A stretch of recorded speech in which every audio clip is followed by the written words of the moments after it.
Good evening, welcome to the studio this evening, and we'll be doing some more work with this canal boat. Interestingly, the angle of the camera actually makes it look like it's tilting over. When you look at it straight on, it doesn't. Not altogether sure what I'm going to do. It's got a really sort of foggy look about it, which is actually quite intriguing. The train was ghostly, this is kind of foggy.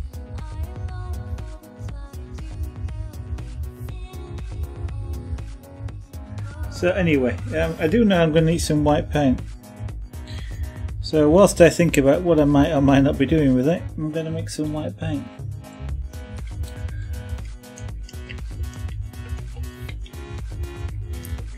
I know at least one or two things I want to do with it, one of which is this bit here.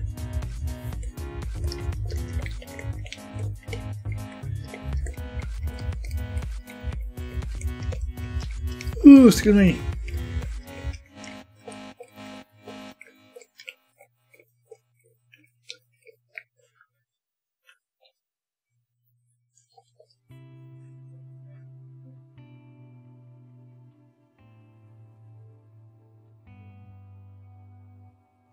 Drowning in your skin.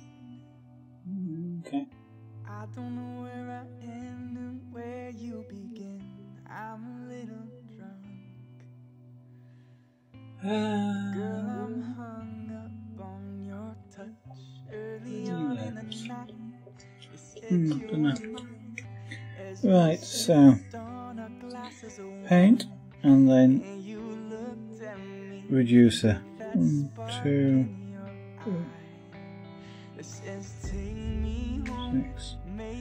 6 drops of paint, 12 drops of reducer,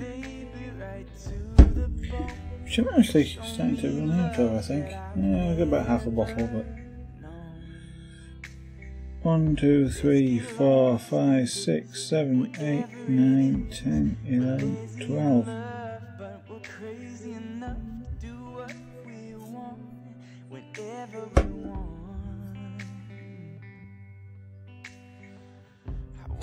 And then mix it.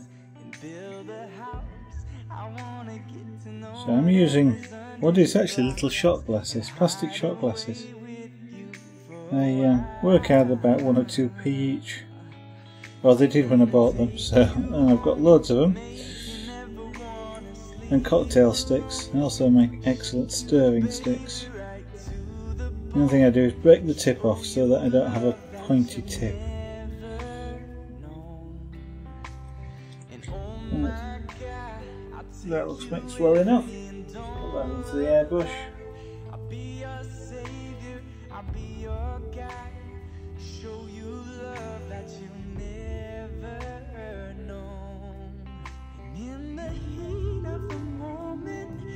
Oh, I'm going to be reckless. I'm going to put it all in. Well, as much as I can get to go in anyway.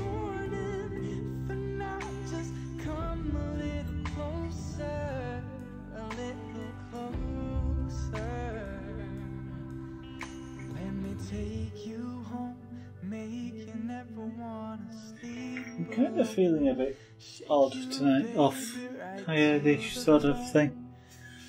So we'll see how this goes. I don't know quite how long we may go on for.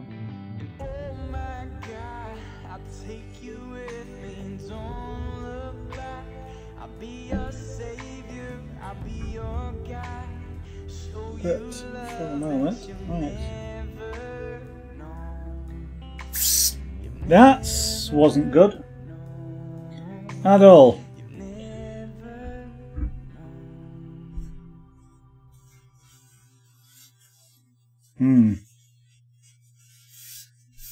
So why did that happen?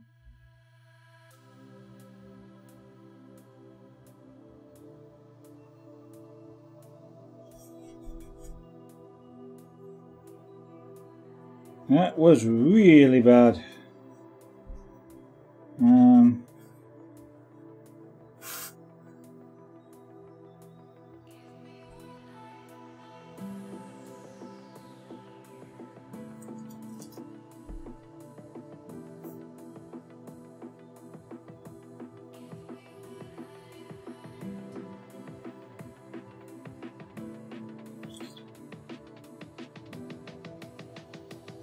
we've got paint coming back up into the air coming back up into the paint cup, and I don't know why, because that airbrush was clean last night. Got paint all over the place.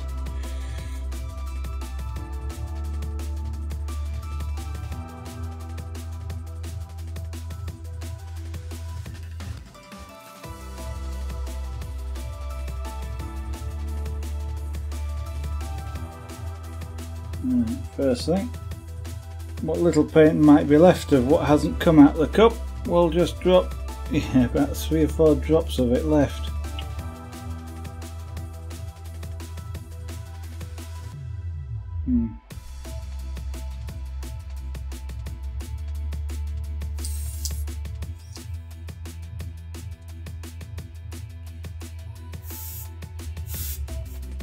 Was it as simple as that? Was that all it was? That's all it was. Nozzle wasn't quite tight enough. Oh well, what did I say? Big fail. That almost completely, well, I won't say ruined the picture because we had just got black paint out and done a lot of black, but that has just made for a lot of cleaning up with the airbrush tonight. Ah well.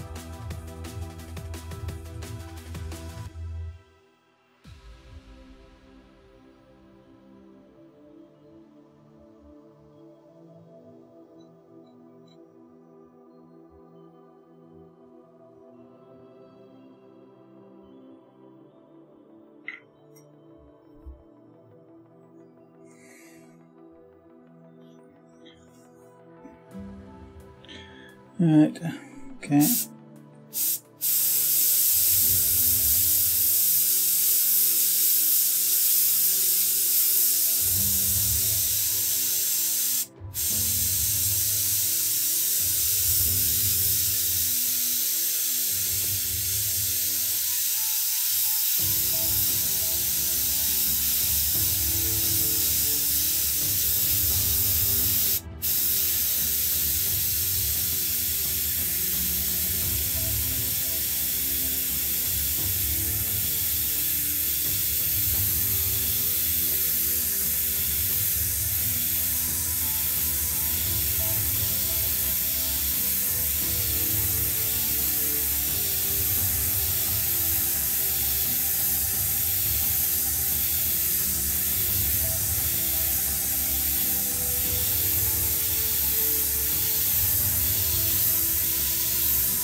So now we're putting a bit more paint back into the windows. Having made them all black, now adding white backing.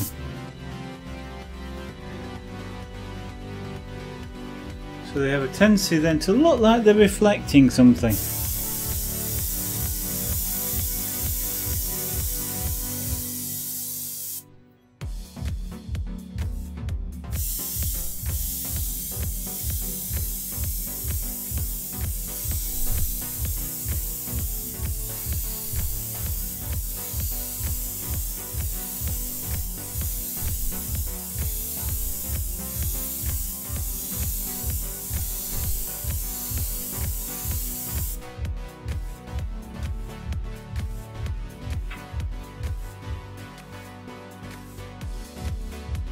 Now that tunnel mouth isn't quite right, it probably wants to come down more like that.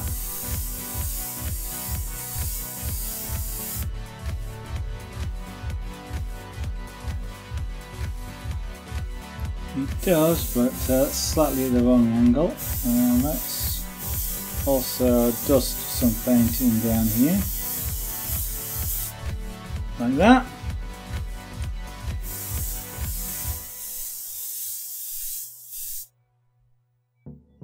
And I wanted to fix that there. That's better. Now, can I hit this mark? No, I can't, but that's that better there.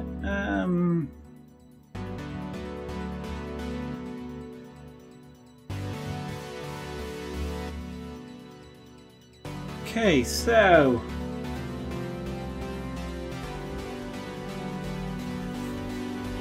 let's do something around there like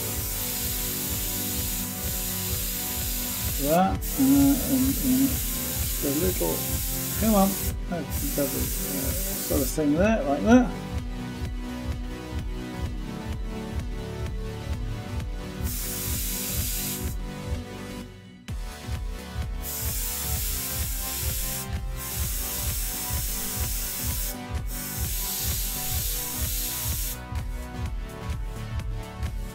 So just a slight hint of something there.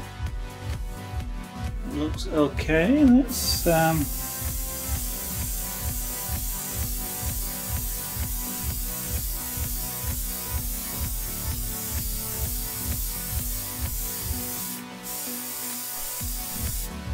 that a little bit.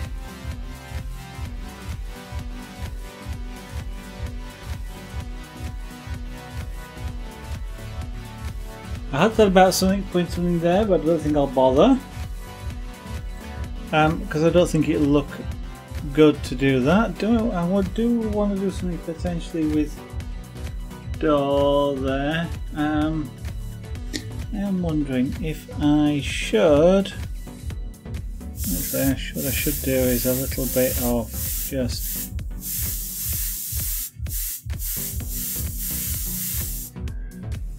at least a bit brighter there.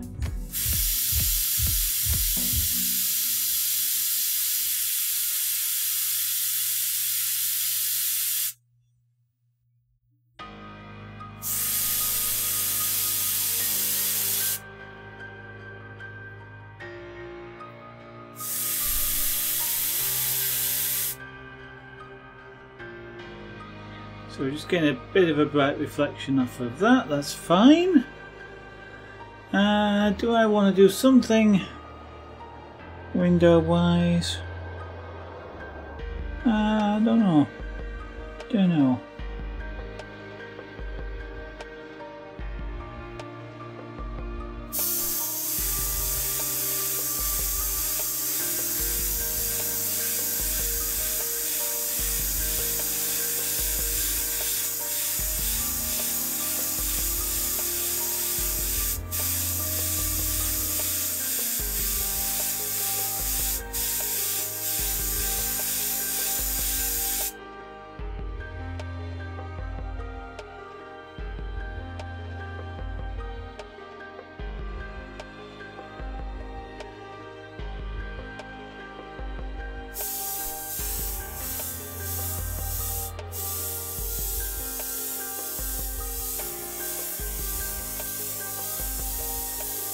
What about making the windows dark and then going back over them with paint like this? Which is kind of, you know, why paint them, then make them black again, then go over with paint? It's because I can get an even coating. Before it was kind of just oversprayed, however it was, you know, whatever was there. Now I've got a consistent colour right across because I made them black and I can just spray right across the top.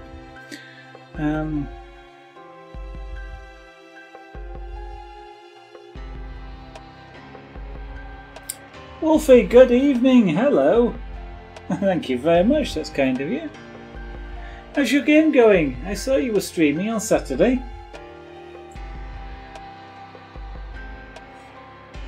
I didn't, I was setting up an Amazon Fire device, so I couldn't say anything because it doesn't have a keyboard in the device. But I watched you for about 10 minutes whilst I was just letting the thing set itself up. So how did it go?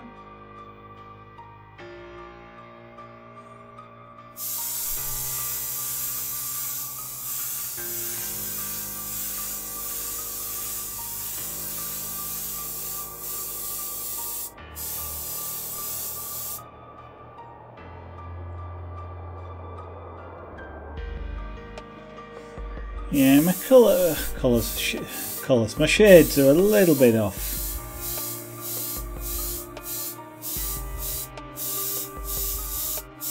Not quite as consistent spraying as I ought to be, but that's not going to be too bad.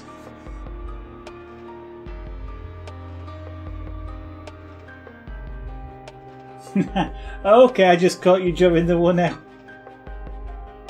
I kind of feel like that sometimes.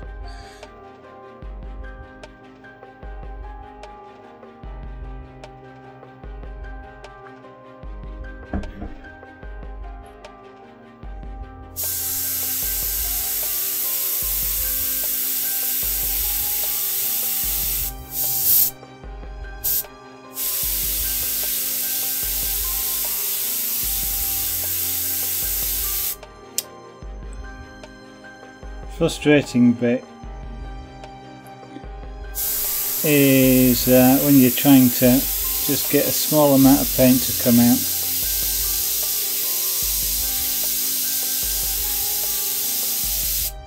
I've just got a little bit of a splatter there.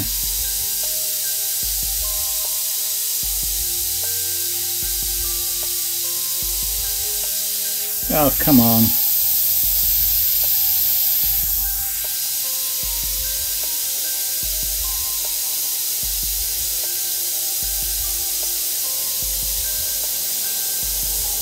Too much.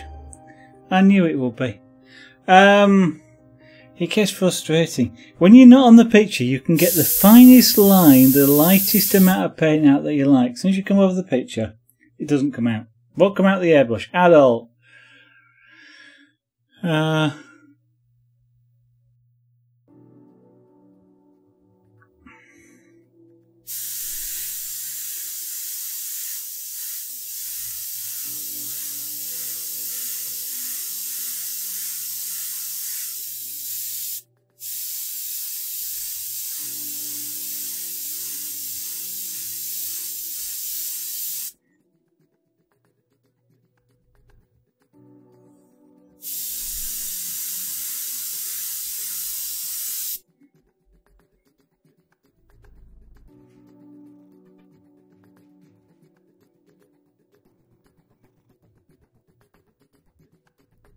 You had 21 viewers.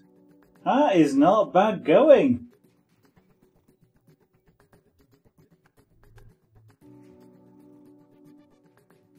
Is that 21 viewers today, or was that 21 viewers yesterday?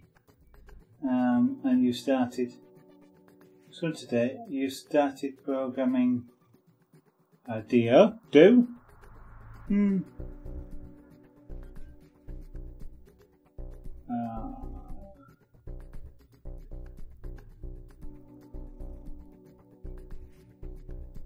I think I got the I got the sound turned down yesterday as well. So I saw you streaming. I watched you streaming for a bit, but I didn't actually hear any sound. And that was because I had it turned down. So I missed. Apparently, I missed the good stream then.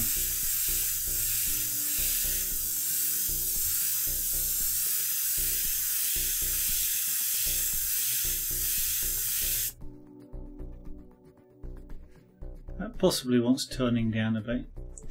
I'm kind of going with this.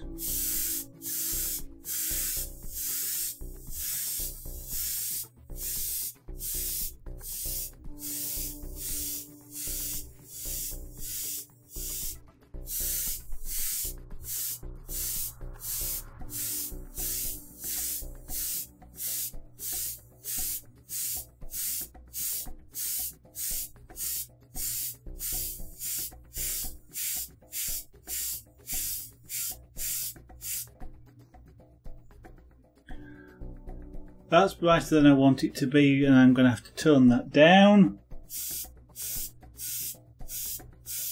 But we might as well use it to just sharpen the edges up a little bit.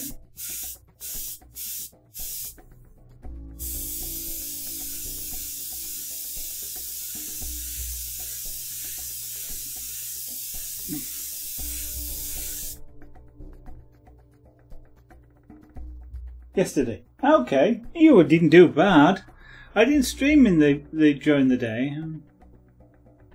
You're doing better than I am. You are doing better than I am, sir. 25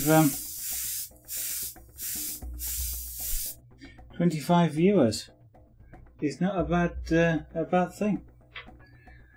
Maybe I ought to start streaming, not game programming, but programming. Get a few more viewers. You see?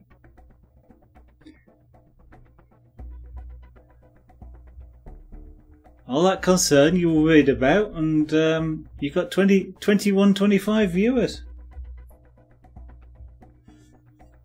I don't know what to do. Well, at the moment, my Stream Deck and as I said, my Stream Deck is saying 1 viewer, which would be yourself, but I actually see there's another person watching as well. Oh dear, it's a funny time of the year at the moment. It's I had the same. You know, I stopped for a year. But the year before that, I had the same thing. This sort of period of time, sort of mid to late summer, coming into early winter, was a really weird time on Twitch. There's the viewers just dropped way off completely, just disappeared.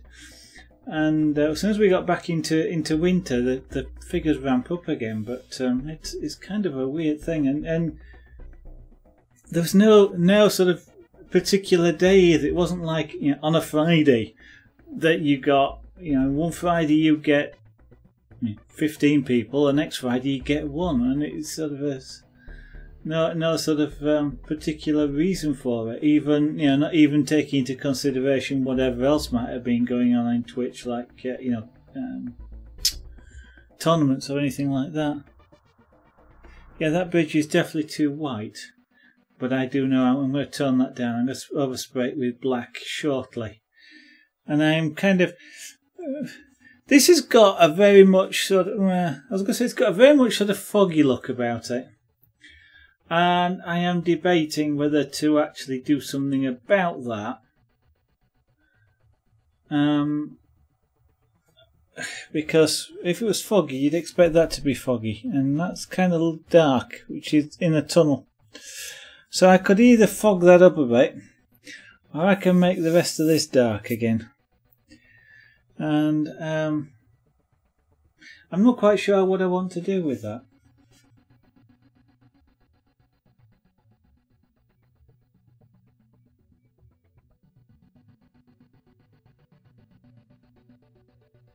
At all. I do know that window wants a little bit. I'm going to have to darken this down again as well because it's too bright now. But, oh, come on, white paint.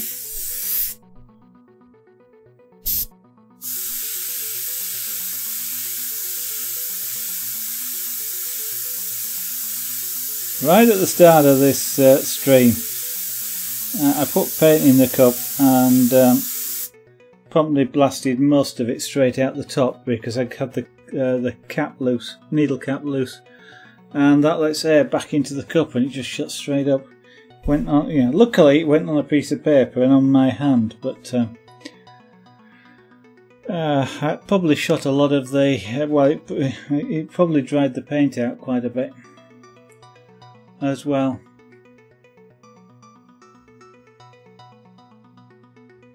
That bridge angle isn't quite right.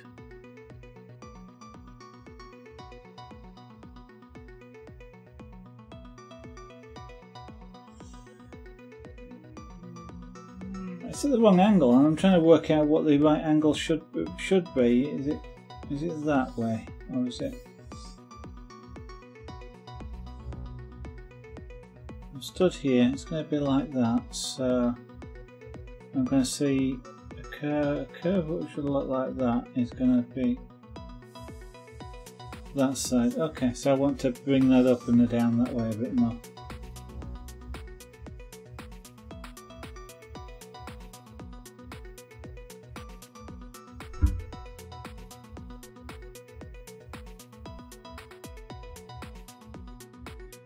Okay. I saw you working. Is it a town or compound? Yeah, I saw you working with that one when I was there. To be honest, I can't remember what was in it. I think at the time you were putting doors in and taking them away, putting doors in and taking them away.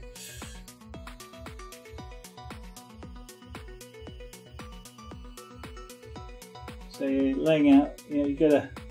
Was it a canal going through the compound with rivers at the back, or?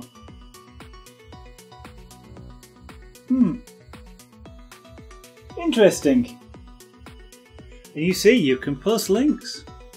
Don't abuse it. I did get, as I mentioned the other stream, I did remember at the end of that other stream to fix it.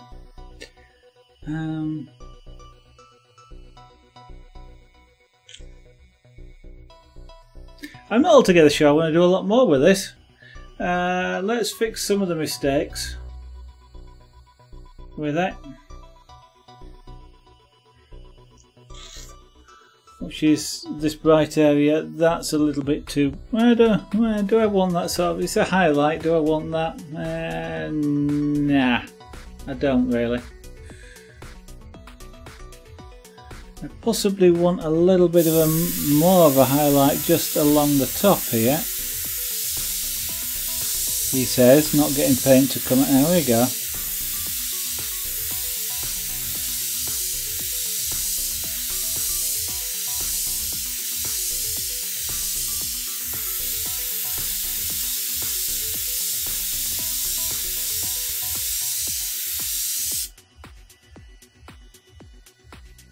Which means I would have a very slight one going that way. Trying to get a very slight one to go that way.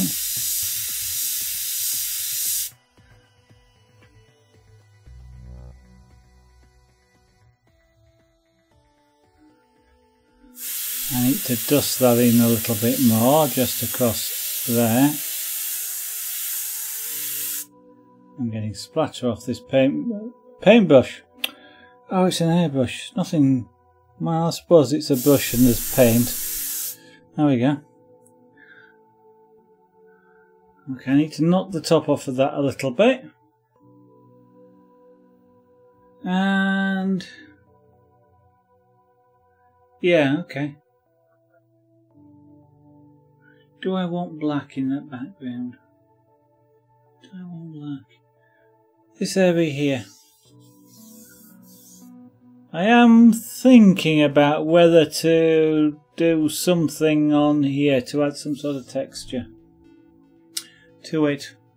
I'm thinking about it, and I'm also thinking this whole area here as to actually whether I want to do anything with it or not.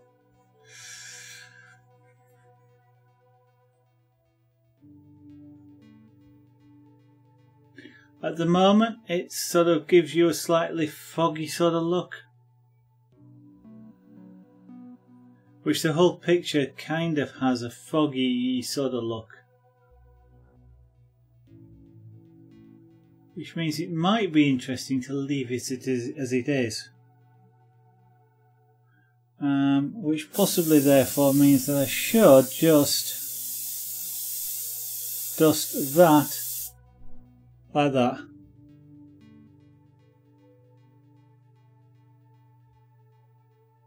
Which has just added a little bit of that fog into the background there,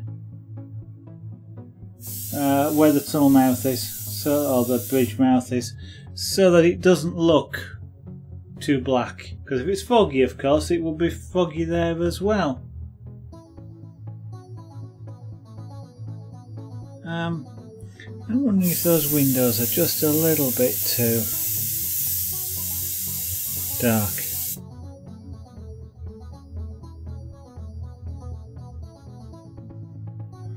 Now the travelling lights out, which is interesting, especially if it was dark, which of course just wouldn't happen, but I'm not going to put lights in there.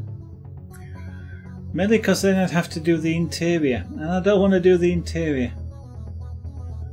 Oh, hello!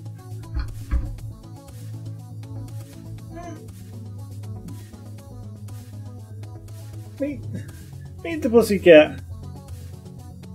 Meet the other cat.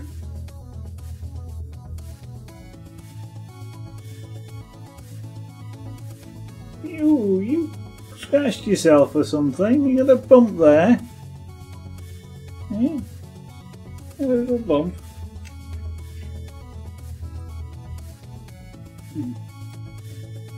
Alright, you wanting to have a wash?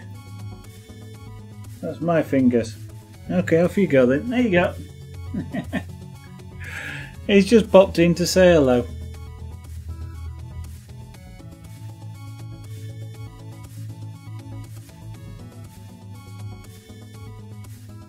Thank you, Wolfie. I'm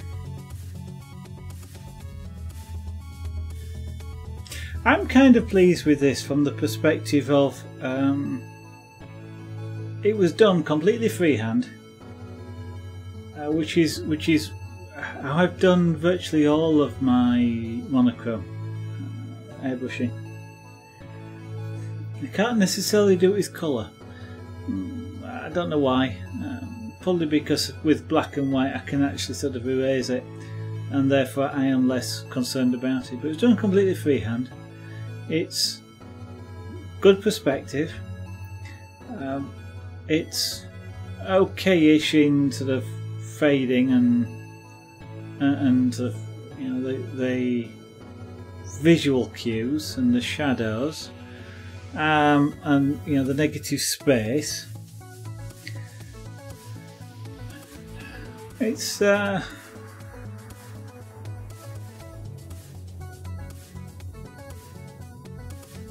I'm looking at this with a view that says I probably should add something else to it, but I'm afraid to do so.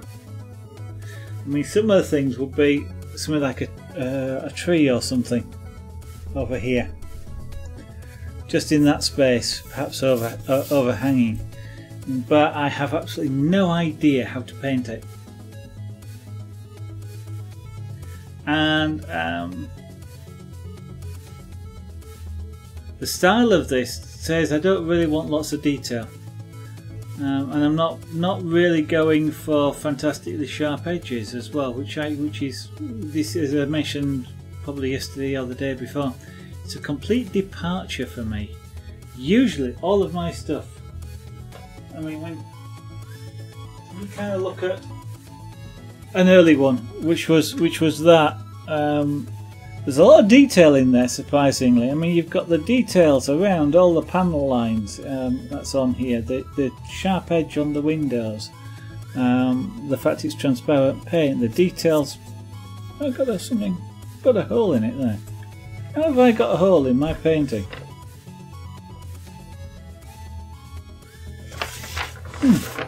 I've got a hole in that. You know, there's lots of details in here. The trees weren't very good, but you know, I'd only just started. This was about my second colour painting with an airbrush. Yeah, there's as you can see, lots of details in it. I kind of love that sort of thing for details. Shiny objects, and you know, you've got the reflections and things. And that's kind of a complete, this is complete departure. In that it's a shiny object, but it's very sort of, I describe it as loose. There are, you know, I've not used any. I've tried to get straight lines, but there aren't actually any. You know, I've not gone on with a ruler or a shield to get any straight lines. It's all been done just straight airbrushing. And from that, I am, you know, I'm really sort of pleased about it. Just experimenting with that different technique. It's kind of hinting at things, you know. If with that other style, I'd have been drawing lines in here, you know, where these are two doors that come together. I'd have been drawing the seams in there. The edges of these windows would be really sharp, and you know, the edge here at the top of the thing would all have really sharp edges. They might well be sort of highlighted and things, but really sharp edges. I'd be putting text in there. I'd be drawing something on the back.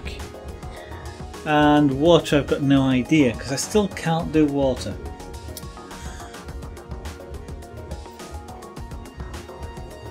And you know, the bridge would have stones in it. And so it's such a complete departure that I'm kind of really don't know what to think about it, which is kind of an odd thing. Let me go to black paint, because I want to darken that down a bit and fix a couple of things here. So let me get rid of the white paint that's in the airbrush. I'm actually wasting paint. Ooh. That is so unusual for me. I hate wasting paint, even when it's only a couple of drops of paint.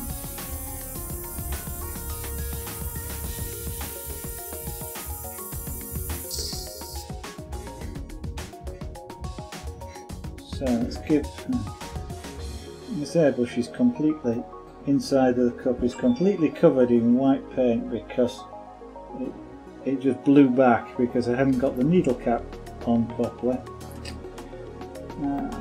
The air blew into the cup, and the paint blew straight up.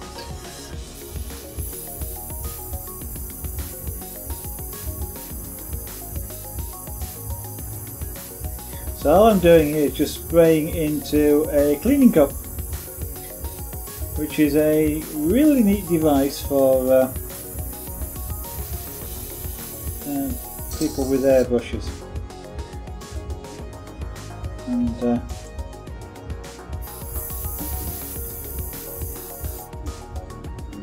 all it is, glass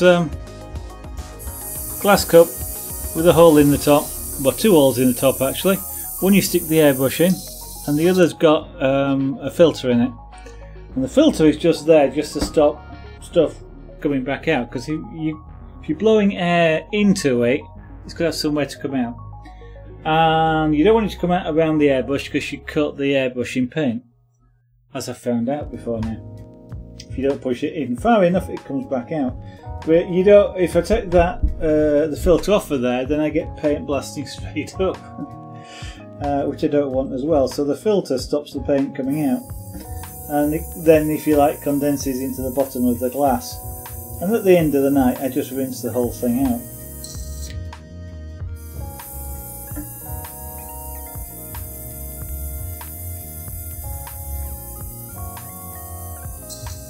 Okay, that's going to be good enough to put black in.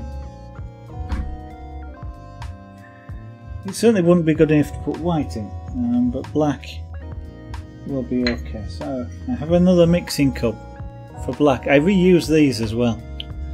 You know, they're only a few pence each, but I reuse them.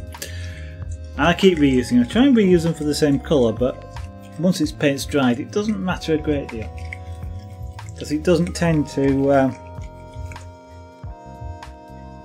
re-wet when you put paint on top. But I also give them a clean out as well at the end of each night. I mean, I probably bought about 300 or 400 of the things, and I haven't used even a small amount of that yet, but because I just keep reusing them. 2, 3, 4, 5, 6. So quite often airbrush artists do a mixed paint in quantities of drops. You know, 1 drop of this, 2 drops of that. It's a bit like witchcraft, you know.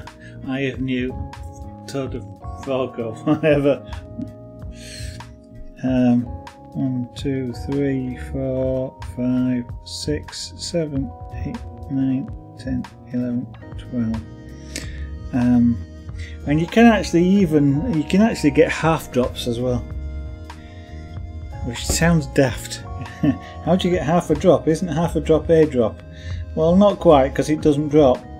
But if you use something like a cocktail stick, you can take little dabs, and then, I mean, if I had sort of a fair amount of white in the bottom of here, and I just dip this in the black and pull it out, so there's basically nothing on it. But then I was to drip it in the white would immediately go grey. It's amazing how little colour. So if you want a really light pink, you have to have the merest touch of red into white. And that's usually the best way of doing it, actually. You're not taking red and adding white to it, you take white and add red to it. Because if you take red and add white, you have to add an awful lot of white, because you overestimate how much red you need. You literally need the tiniest amount. When you're talking about a few drops, that is. I mean, if you're talking about a bucket, then it may be different. But it's kind of like if you're talking about a whole bucket full of stuff, you might put that much red paint in, and the rest would be white. Indeed, if you go to home centres and things like that, and they mix paint for you.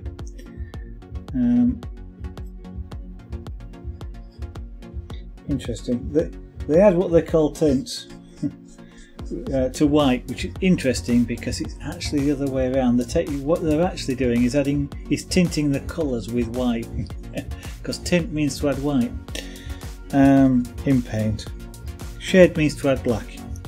But yeah, you ought to see the small amounts that they put in, a couple of millilitres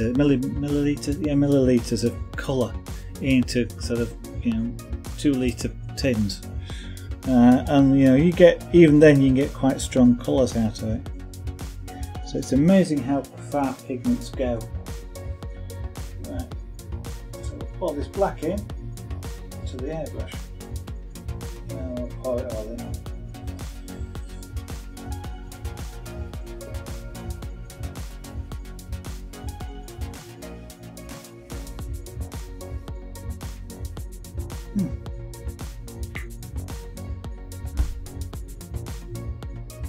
Right, so what I'll do now is just spray down here, make sure I get black out, get rid of the slight bit of grey that's coming out initially. There we go. Right, let's start and fix a couple of things. One is that over there, so we just tone down that very slight. There we go. Just a little bit of a highlight, but not much. Now I'm going to tone down this area here.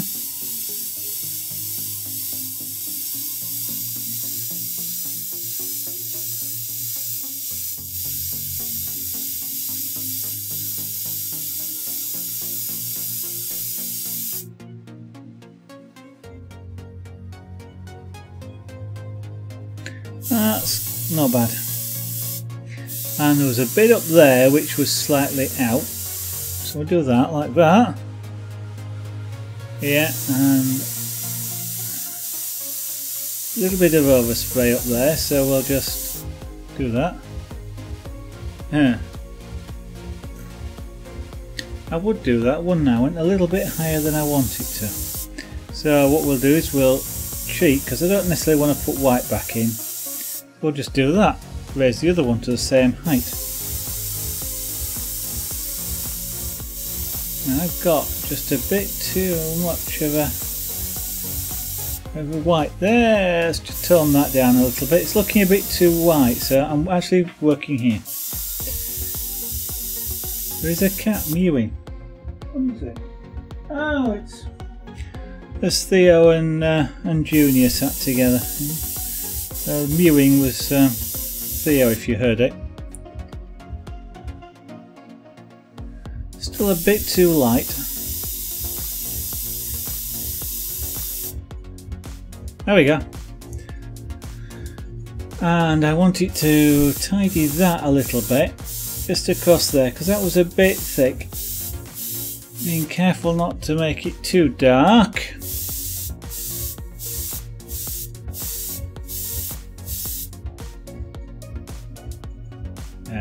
And I've got a bit too much sort of a bloom coming off of there, so we'll just hide that a little bit. I've ended up with a little bit of a black spot. I want it to modify this bridge angle a little bit, see if I can just tweak it. It's not working too well. I might leave it alone. That's not bad. When you're looking at it, because you're looking at an angle, you're getting a slightly odd perspective. Like, for example, this looks like it's rolling over, but when you look at it here, for me it doesn't, and that's just purely the camera angle that's doing that for some reason. And I want it to try and tidy that edge up, but then just tone that whole bridge down a bit. It's a bit too white.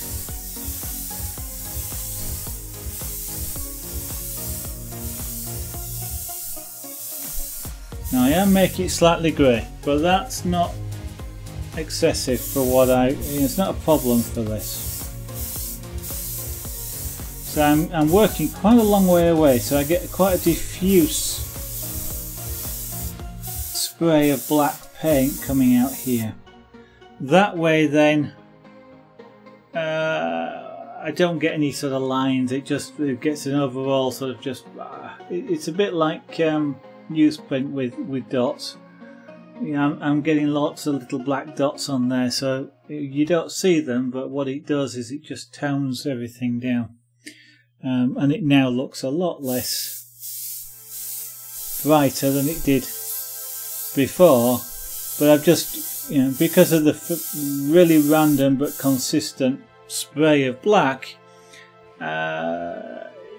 it's the whole thing just goes grey. I don't get any lines or anything like that showing up.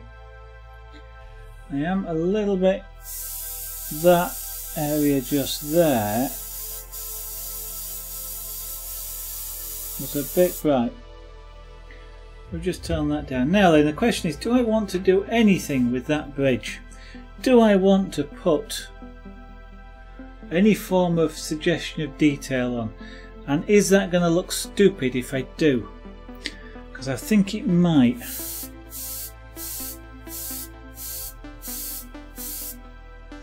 It would be the sort of thing I'd want to practice on something else, because this is... I'm close enough to calling this enough done that I'm not going to bother doing any more with it.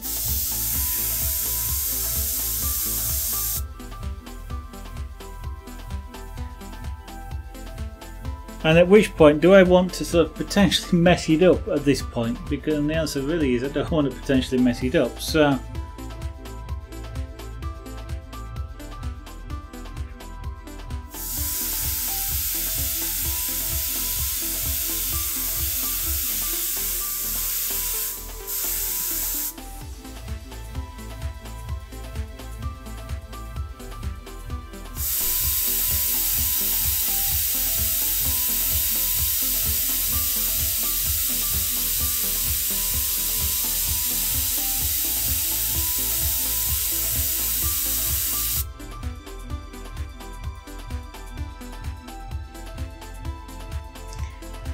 I do.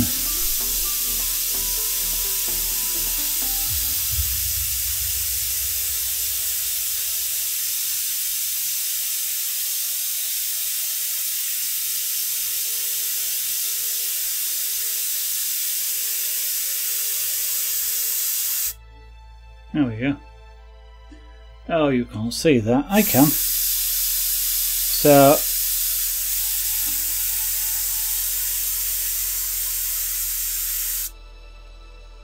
there we go. You can just about see that. What I've just done there is just put some random squiggles in that white area there. Which could be decoration, it could be lettering, it could be, it could be whatever you want it to be.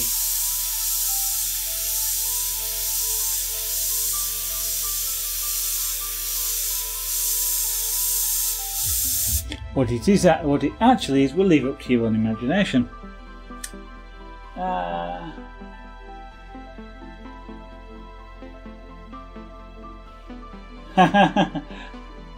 It's no problem, incredibly Wolfie, it's not a problem at all. I'm the one that's supposed to be talkative. But now, incredible Black Flag. I've never seen Black. I haven't played it. I haven't played any of the Assassin's Creed. It's again not my not the sort of game that interests me to play.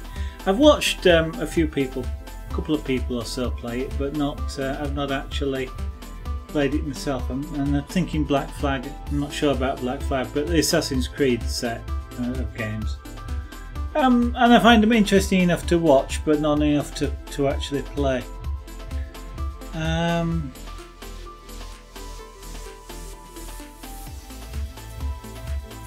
So I think as I've got black in the airbrush here, what I'm going to do is I'm going to use up the black by just making sure that I've got black around here, and essentially I'm calling this finished. I don't think I want to do any more to it.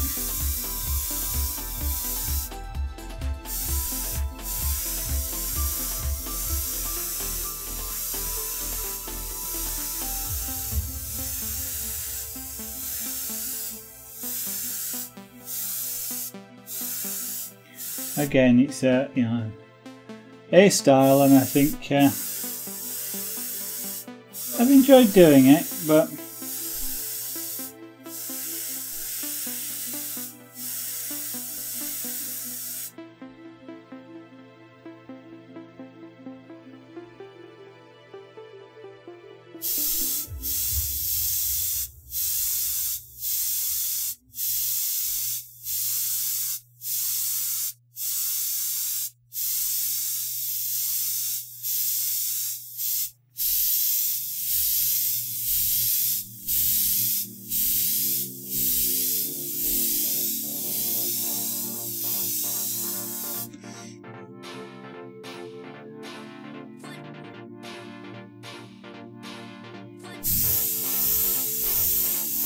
now that's worked out interestingly, because your eye follows this down, and mine's doing the same thing, and around like that, and then there's this, which kind of isn't quite as black and looks like a shadow, which is quite clever. I like that.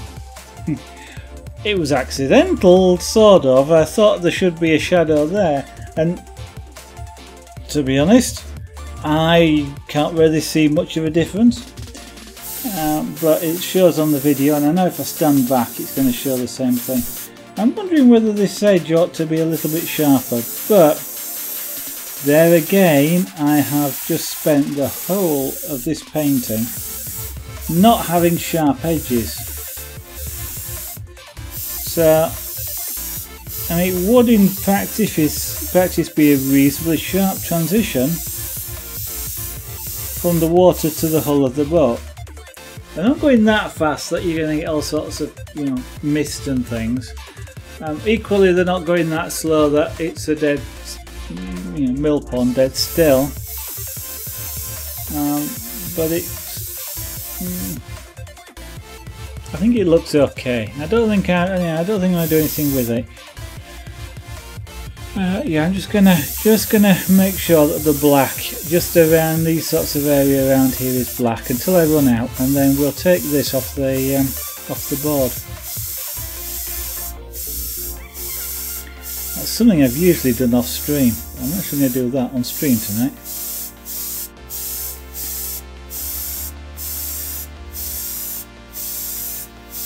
Then tomorrow, assuming I am able to stream tomorrow, what I'll be doing is applying a base coat to some clay, terracotta type clay jugs and vases in preparation for painting something on them. Oh no, what yet? Possibly some sort of Greek scene, given that that's Lady Zara's favourite, and also the fact that it's kind of in keeping a little bit with Greek vases in painted with Greek scenes perhaps. So possibly some scenes of Santorini-ish sort of things. And if you don't quite know what Santorini-ish means, it's more things like blue dome churches. White buildings, blue dome churches, blue doors.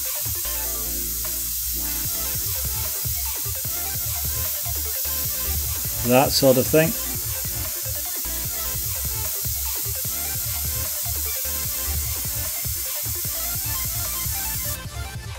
But first of all, you can't paint straight onto terracotta type clay because it just soaks in. So what we do is put a primer on it first. I think I've got some. Hopefully I've got some that's okay. Been stood for a year. And it will spray okay. So we'll probably get the big G5 out as well. And do some... Oh, that's the one with the fleet battle. Ah, okay. Yeah, with the sea battles in it. I suppose it makes sense. Black flag, doesn't it? The black, yeah. I think yes, I've seen that. I've seen something like that. I don't think I watched it for much.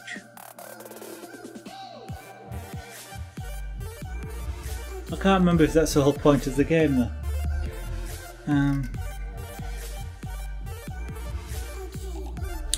That's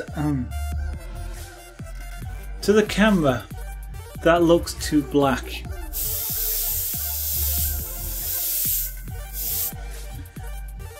Because if you think if this was foggy, for example, or you were looking at it in infrared, so you've got that black and white sort of thing, that looks jet black to you, and it obviously if it was foggy, it wouldn't be jet black. As you go back, it disappears into the fog. But here, it doesn't look as dark as you're seeing it. It's got a greyish tint to it as it goes back.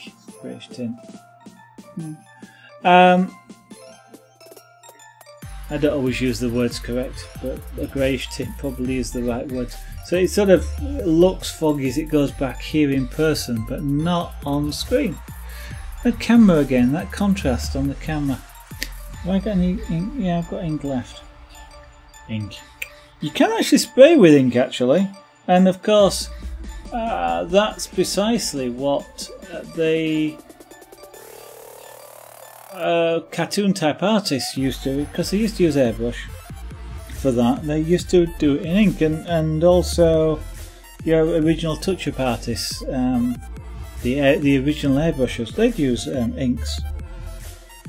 So really, really watery colour things. Spraying ink is a bit like spraying water, just because it is so thin.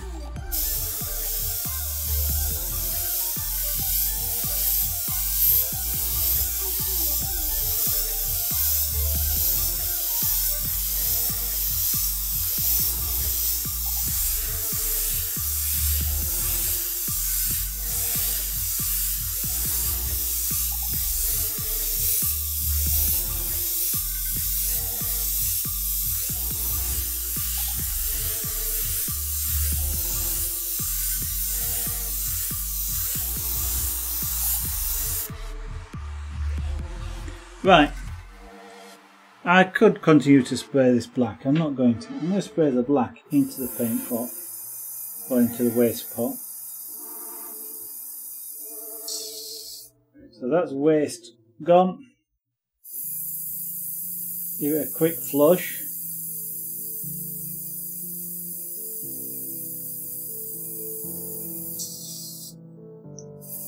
And I will clean it after the stream, especially with it having black. Black's really awkward to get out. Usually, when I change colours, a lot of the time I'll just flush the airbrush like that. If I'm using sort of normal sort of colours, I'll just flush the airbrush like I've just done before I swap colours. But with black, always clean the airbrush because you can never flush it out. It always comes back and bites you. Right, so I'm going to take this off. I'm not going to sign it. I might sign it if anybody wants to buy it, but I'm not going to sign it just yet. I'm going to see what. Interesting. Really interesting. Ah, there we go. Up in this corner you can't see it. You can start to see it here. And I'm seeing it a lot more. That's weird. That's the one thing I'm seeing more than you're seeing on stream. Where you see this really dark black, up here I can see where the tape was. Quite about here I stopped, but I can see where the tape was because it's black and this isn't. And yet you can hardly see it down there. Right, so take the tape off as soon as I can after I finish. I hope potentially to get low tack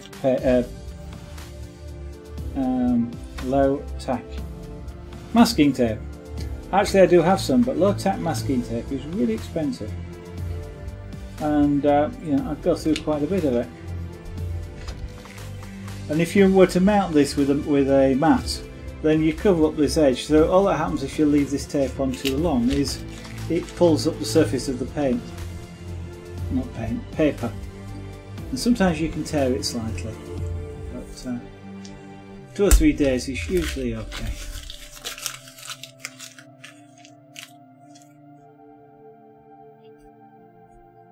I do take it off carefully because I do not want to rip the paper.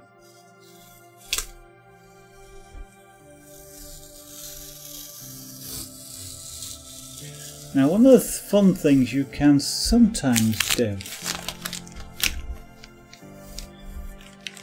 with something like this is create a faux mat where what I might do is paint the image like this and then use some masking material that I've got, which is semi-transparent, to go over up to the edge here so that I don't overspray what I've already done, and then complete this right to the end, or complete a bow.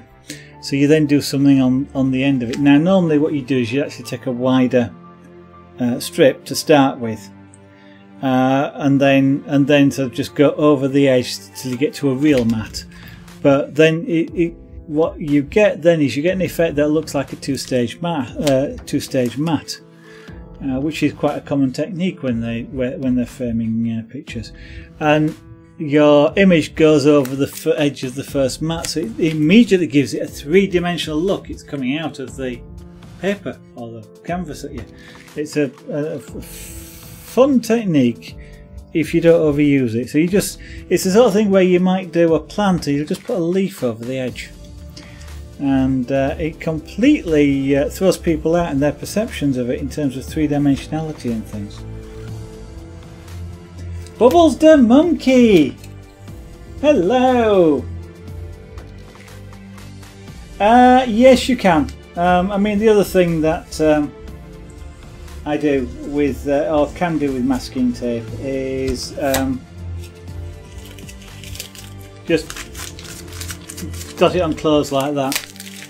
The only thing is, then what you sometimes get happening is the edge doesn't stick or doesn't seal against the edge, and then the problem with that then is when you spray, you get spray underneath it and you don't get a sharp edge, and so it's kind of swings and roundabouts. As long as the tape's only been on sort of 3 or 4 days, It's not bad, it generally comes off reasonably cleanly.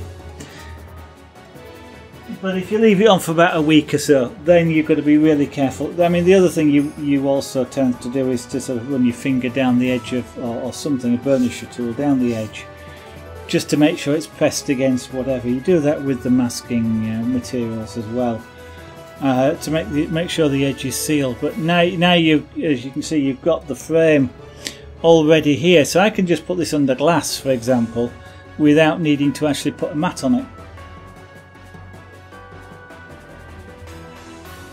Yeah.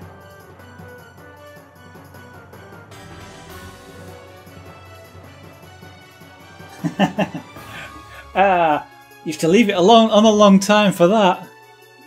I've got some low tack paint, low tack masking tape, but to be honest, it seems to be about the same. It's kind of like if it's going to stick, it's going to stick, and you can't sort of get away from it. Yeah, it's how I should paint. It's how I should do the pyrography as well. As you say, start loose, fuzzy, and then add detail on. I have a tendency not to work that way. I have a tendency to sort of do detail in an area and then spread out from there. But yeah, I mean, I should with all the sorts of arts types things, you should potentially start off with the big blocks of colour and then add. Make it more detailed and more detailed and more detailed and more detailed until you're finished. I love detailed stuff, but for this series I've just been doing really loose work, and not working on any sorts of detail at all, and it's been a fascinating sort of different way of doing it.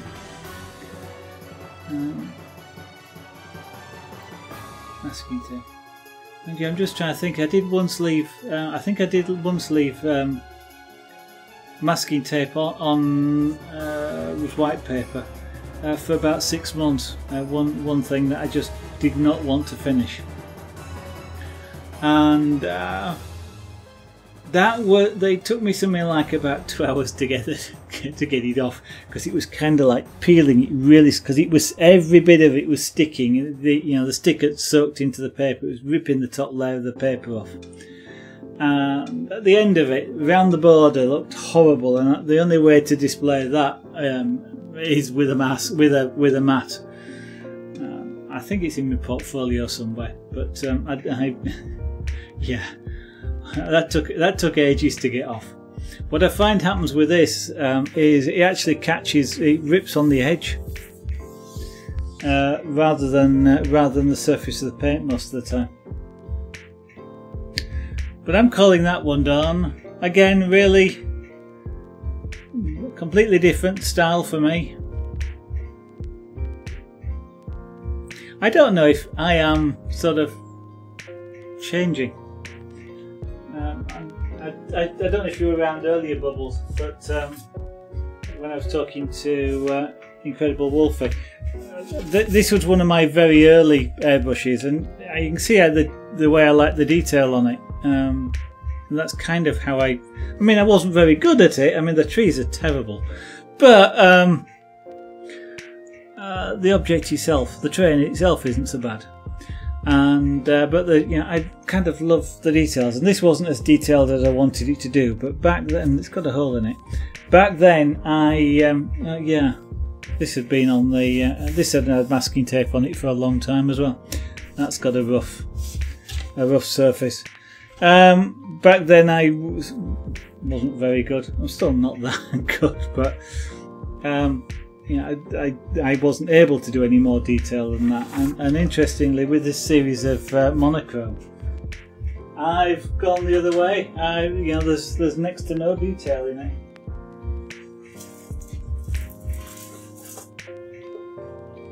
And I mean, the one I did earlier on, the train, there is no detail at all in that thing. That one is really suggestive of everything. There's very little detail, and even there's a bit of detail in the plane. But that's as I was doing that, I kind of felt I want it to be a bit looser, which is why I did that. And I started doing that and then thought, you know what, I actually like that to leave as it is without actually sort of tightening any of that up. So there's no black paint on there at all, it's just pure white.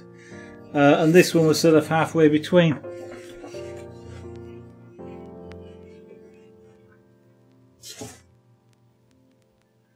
So what are you up to these days, Bubbles?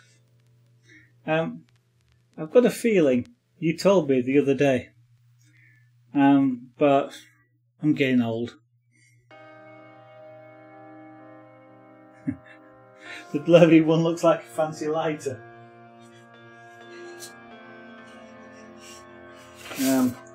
Okay. I'm not gonna say what Incredible Wolfie thought it was. Yeah, oh, that's right. You're studying PHP. Thank you. Yes. PHP, because we're having a discussion about programming languages. Fancy lighter? Yeah, it could be.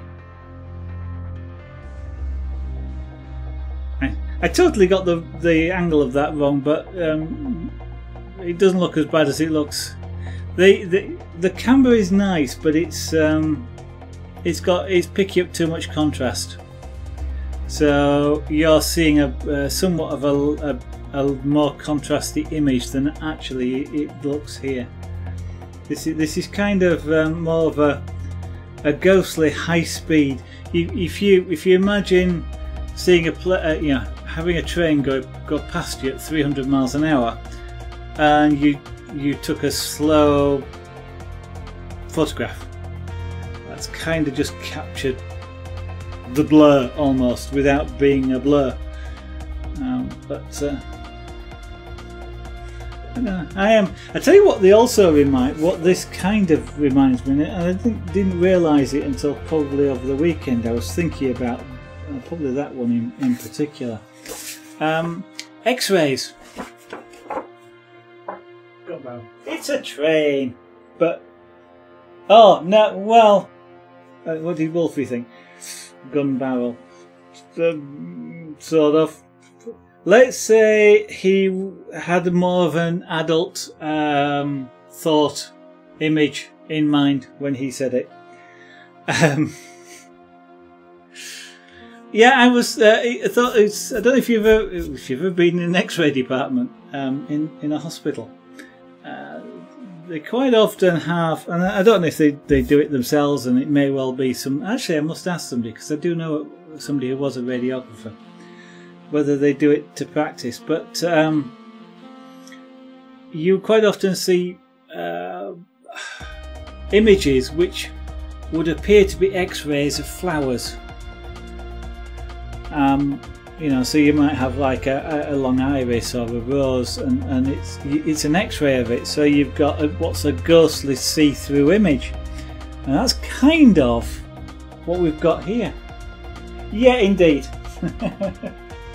Exactly, Bubbles the monkey. I avoided saying it, but that is what he thought it was at first. I think it's a train.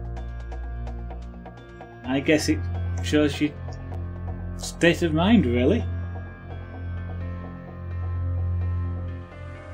You think it's a lighter, so yeah, it probably says something more about Incredible Wolfie.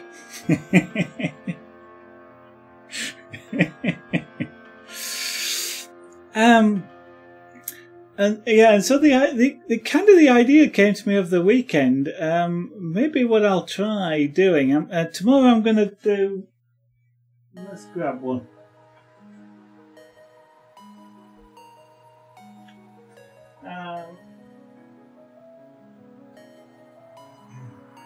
I have a number of. I've got a number of these things. Which are sort of, if you like, replica Greek vases, urns, which Lady Zara would like painting. So what I'm going to do tomorrow, I've got about 6 of these things, so what I'm going to do tomorrow is not paint them as such. This stuff will soak up paint like it was in a desert and they'd never drunk for years. So what I'm going to do is put primer on these first. So I'm probably tomorrow I'm going to get the big airbrush out and probably apply primer to a few of these and go from there. And then they'll take a couple of days to dry, and we'll probably have to put more primer on before we actually paint them. But I was kind of thinking it might be interesting to try and replicate those X-ray type pictures. So, you know, taking what would be like a flower and sort of doing it in this sort of style, but like an X-ray style, which could be an interesting thing. I mean, I have no idea what, you know, an X-rayed rose looks like or anything like that, so it will be completely fictitious and made up. But they have that ghostly see-through look.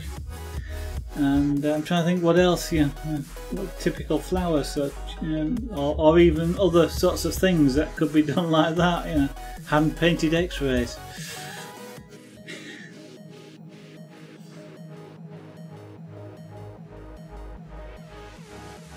Yeah, they marble. As from what I remember, them. Sometimes they were, but you know, marble was a relatively cheap material lying around. Yeah, they had all sorts of. I'm just trying to think. Have I got?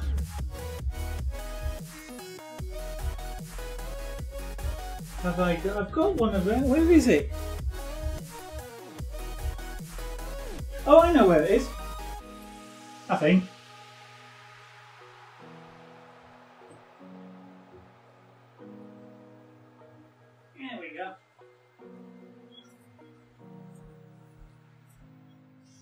So the intent at the end of it is to have something kind of like this.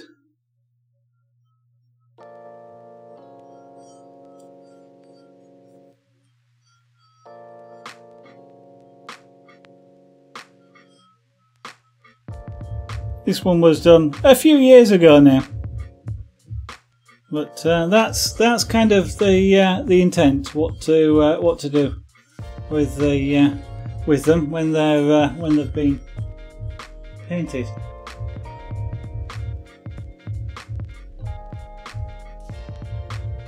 And they look a bit more interesting that way than just terracotta or terracotta clay, whatever it is. I don't think it's actually terracotta, but it's something similar.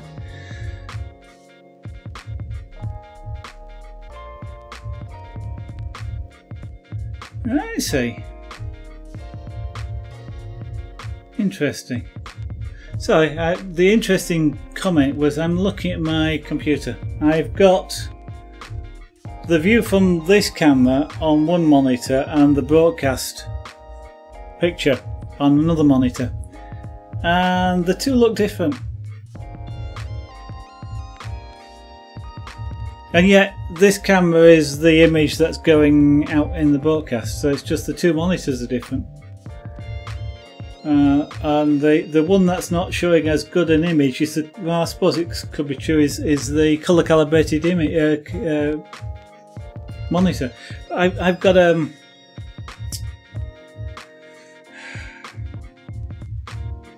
Wacom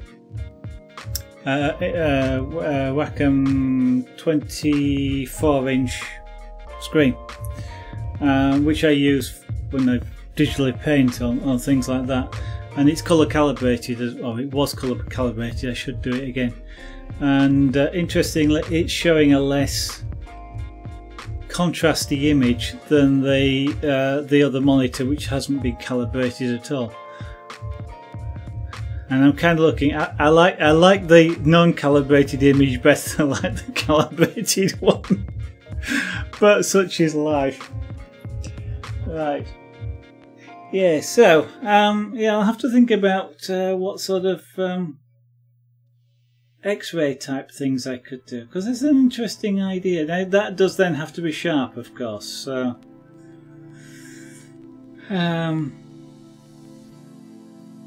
they you know, because you don't, well, they don't get out of focus X-rays. That isn't the idea of them. They're really sharp. So that's going to be that you know, it's same sort of idea as doing this, but you've got really sharp edges, and that's going to be an interesting sort of challenge to do.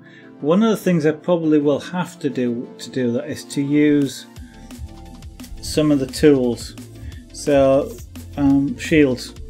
And this is a plastic. Well, this is a mylar shield, but I can use anything as a shield, a piece of paper, and do things like. Blimey, I'm that accurate. You know, hold it like that, and then spray down it so you get a dead straight edge. That was done by hand, and I'm just looking at that, and it's not far off being dead accurate. That's not bad. But I can't get as sharp an edge as I can with a shield to do sort of like the edge of leaves and things like that. Because otherwise, if you try and do it with an airbrush, trying to get a really light coloured but sharp edge, you've got to come in really close, and it's really hard to control the paint when you're that close to get anything other than a dead white line. And that may be not what I'm after. So anyway, we still need to play about with.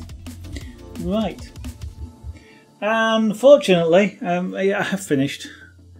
I now need to go clean up the airbrushes and clean up the bit of paint that's all that went down here, because one of the things I forgot at the start of this stream was I put my white paint in, I pushed air and paint went that way, and what was in the cup went straight up. It went on the easel, which I managed to get off on the paper, and I just need to make sure I was lucky it didn't go on the carpet. That would not have been a good day. I keep thinking I ought to get my carving mat out. When I do the carving, I've got like a small tarpaulin which I put on the floor. I'm kind of thinking with airbrushing, maybe I ought to do the same thing, because I've dropped one of these on the floor with paint in it before now. Luckily I hadn't put any thinner in it, so it didn't come out. I grabbed it really quickly. I've ejected paint out of the paint cup straight up and straight down, at some point I'm going to spill something on this carpet, and that's going to be not very good. But yes, for some reason I hadn't well, I can't even actually understand why.